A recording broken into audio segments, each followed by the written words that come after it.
next half hour, we're going to be talking about something that we all love and can never really get enough of, especially as women, clothes. What do we wear? What does it say about us? What does it say about our personality? We're going to be meeting up with different people from different walks of life, and we're trying to get to the bottom of their closets in a manner of speaking. In the process, we also try to uncover their identity and figure out, do you always judge a book by its cover? Clothes do matter, they do reflect your personality, your style. Sometimes you don't need to talk, clothes do all the part of it. If you're an outgoing, bubbly character, you probably wear more brighter colors, and so yeah, they would probably make a lot of difference. It's just clothes, it's just for outward appearance, and what's inside really does matter. If someone was very scruffy, or then you would automatically judge to yourself that, oh, they're very scruffy, I don't want to speak to them. Most of the times I am conscious about my own style statement. No, I don't believe in judging the book by its cover, because it's not only the looks of the person. They say you never get a second chance to make a first impression. So can clothes make a do or die difference? We met up with 5 unique women with distinct personalities and asked them to describe their style statement.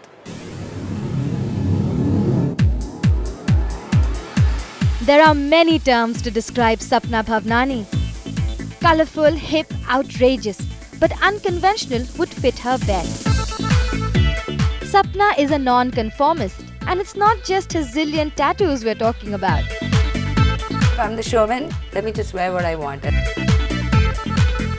This 30-something bindas body art loving stylist has a crazy streak and a wardrobe to match.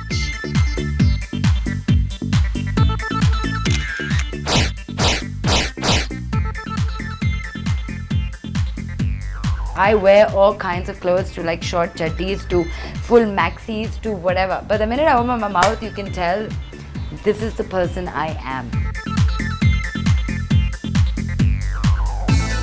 There's no such thing as I have a particular style, except for maybe my black kajal that is on whatever time of the day, or my black boots. But pretty much otherwise, I will wear a sari, I will wear whatever. One thing about Sapna you obviously cannot miss are her tattoos. Sapna has over 90 tattoos on her body, each representing a different time in her life. She likes calling them her time capsules. I love it! It was something that when I started off, I was pretty young, and I kind of just really liked body art. To me, it's just, well, now I don't have to waste any money on accessories. But it's kind of sad that, it's like my tattoos define who I am now, when that's not the case at all.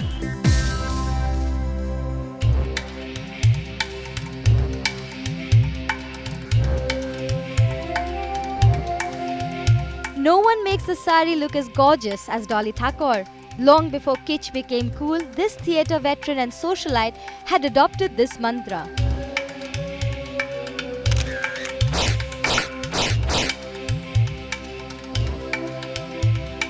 I've been wearing cotton saris for certainly 30-40 years. I don't fancy glitter and brocade and gold. I don't wear that at all. All my saris are mostly handloom and cottons, pure cottons. I don't wear synthetics at all. And I don't like prints. So they are contrasted borders. And round bindis and chunky silver jewellery have become Dolly's signature style. Bangles in my bindi are almost world famous now. I feel very bland and blank without it. Even the jewellery, I know exactly what looks nice on me.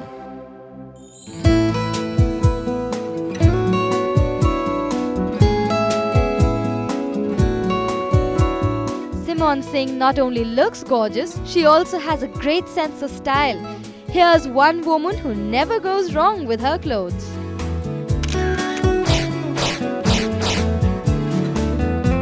I'll wear a dress with jewelry that is really beautiful.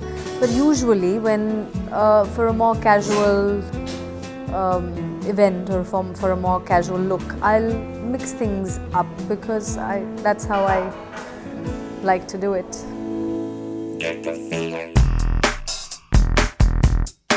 Ritu is a fashion designer and makes funky clothes for funkier women. She loves her job and it also gives her a chance to do what she loves best, dressing up.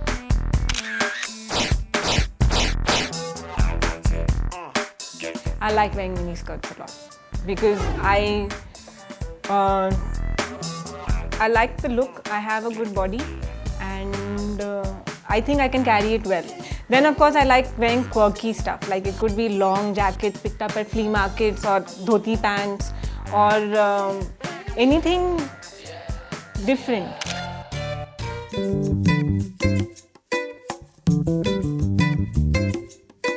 A practicing psychiatrist, Dr. Saida Ruksheda is your quintessential urban woman. Chic, successful and always on the go. She chooses to wear a headscarf, which for her is a way of life.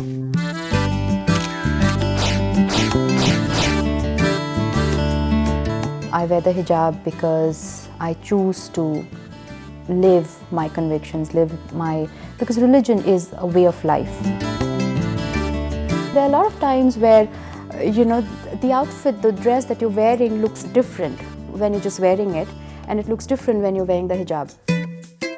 It takes a lot of discipline to do this, and I have had times where I dress up and whether I'm going out or whatever, and then I've even said things like, now I'm just going to cover everything up.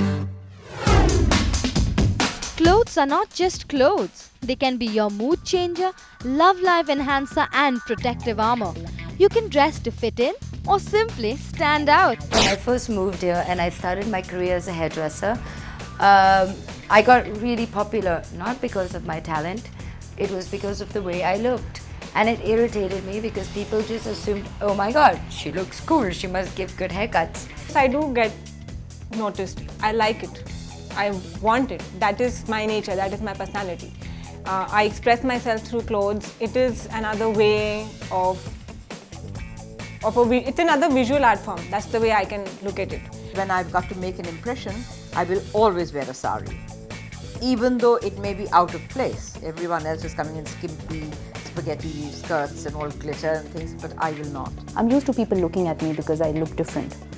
But now they are more rude.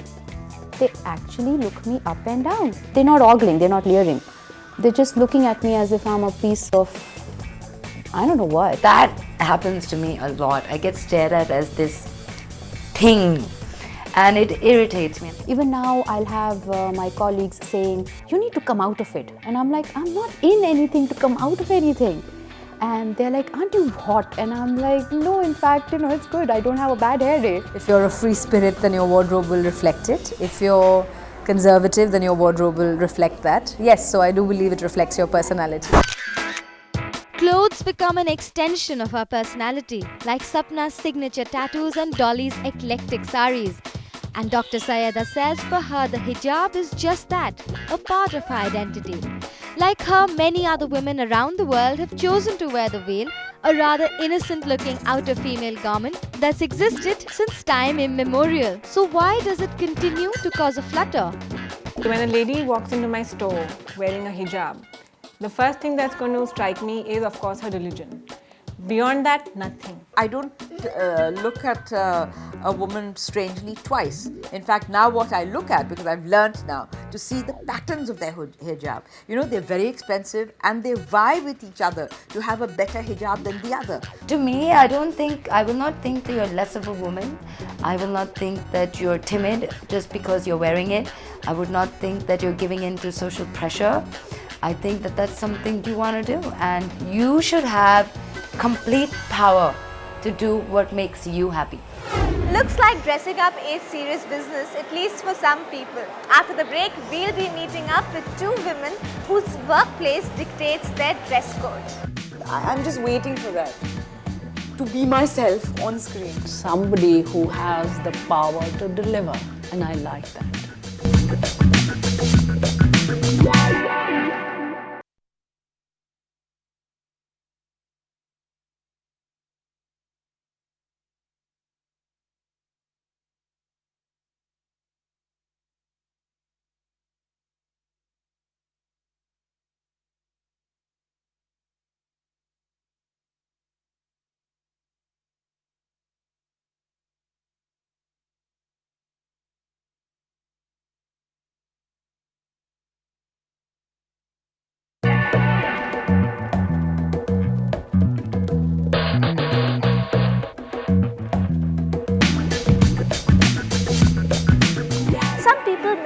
clothes work in their favor, while there's some others who don't spare them a second thought.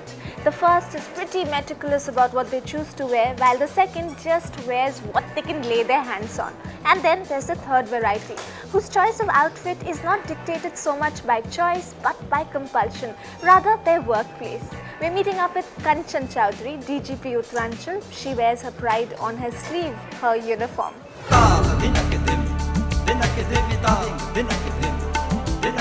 I'm a police officer, so I wear the uniform of the police, shirt tucked in and pants and a pea cap and the stars. It makes me feel gender neutrally an officer, a woman in authority, and somebody who has the power to deliver, and I like that. Somebody who comes to you is going to feel that this is one woman who's going to be able to help me. And I don't have to say it in words, it's already said. My demeanor is sympathetic, but the uniform is what gives them confidence. You represent power, then immediately your walk also is transformed. The uniform is empowering because it's already done something to me. In my process of working my way into the kind of areas that I enjoy working in, it's already become a part of me. I recall one time my family had come and I'd gone somewhere in a long skirt and a top, and one boy came to my office and told, young 20, early 20s, and came and told my staff officer, that he'd seen me in clothes that didn't fit, that didn't go well with my stature, and they had me in an image of a role model, and I must stay with that. But it got me thinking, if they have an expectation from me, I'm going to live up to it. It's a small price to pay for acceptance.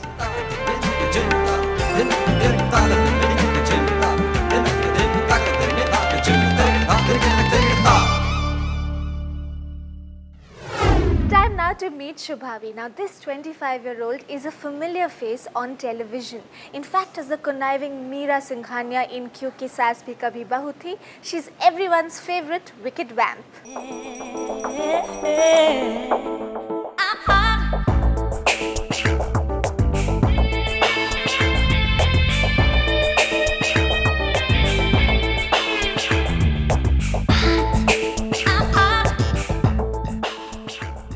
Meera Singhania of Kyunki Saas Bhi Kabhi Bahu Thi and Shubhavi of real life. How different are the two of them? Whoa, they're poles apart. First of all, I'm playing like a 45, 50-year-old woman on that, and I'm 25. I know people might not agree to it, but yeah, I am 81 born. And yeah, attire. Very different. I mean, I'm mostly in denims, in skirts now. Yeah, it's very different. So this attire of wearing the sari and the get-up and all of that, does it take a lot of effort because that's not what you are in real life? Initially, yeah, it was a lot of effort, but since I've been modeling for the past 4 or 5 years now, I've always been wearing saris in all my commercials. But in real life, yeah, if I have to wear a sari and go out somewhere, I have to really do a lot of efforts. अपनी ये साड़ी तो बदल दीजिए ना बा। देखिए कितना बड़ा दाग लगा है यहाँ, जैसे तुलसी पर था। So let's elaborate a little bit on the way Meera Singhania dresses. Ekta wanted a woman who is a sweet. So saris, yeah, they wanted halters for me, but I was fat. I'm still fat.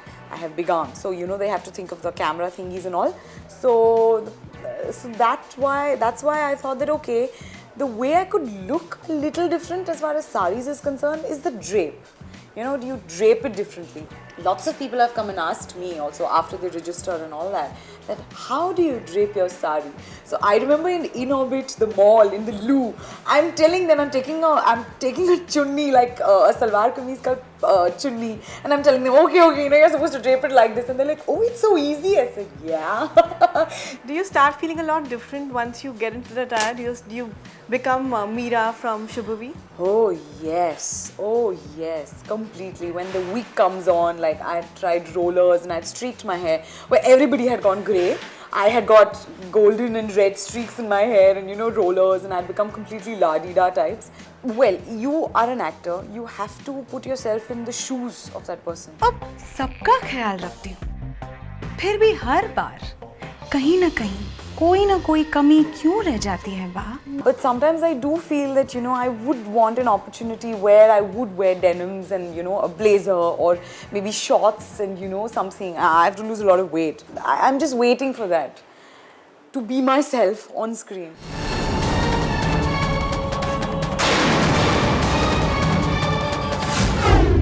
Can good clothes then open all doors? Is it really as simple as that? We're going to be talking about that and a lot more after this short break. And he turns around and, oh, so you've become Taliban now, have you? To me, I think clothes still matter a little bit more than probably to any of y'all.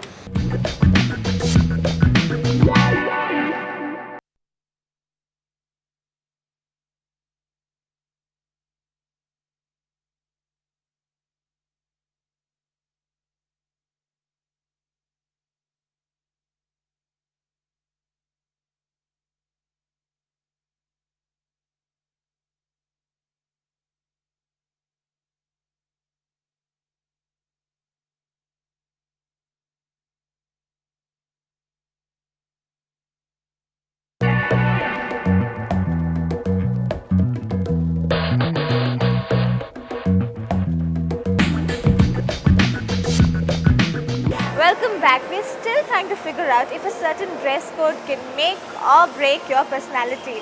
Is style something which is inherent, or can it be cultivated with the right kind of clothes?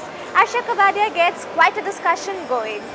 Well, here I am sitting with a bunch of people and still trying to decode the answer to the very important question we are asking on today's show. Do clothes make a man? Dr. Rukshida? Of course, clothes matter. The entire appearance matters. And it takes you the first few seconds of a minute to act with that first impression that you see someone for the first time, whether what vibes you get off them, whether you like them, whether you approve of them and everything. And then the next thing comes in, whether you want to talk to them and then get to know them.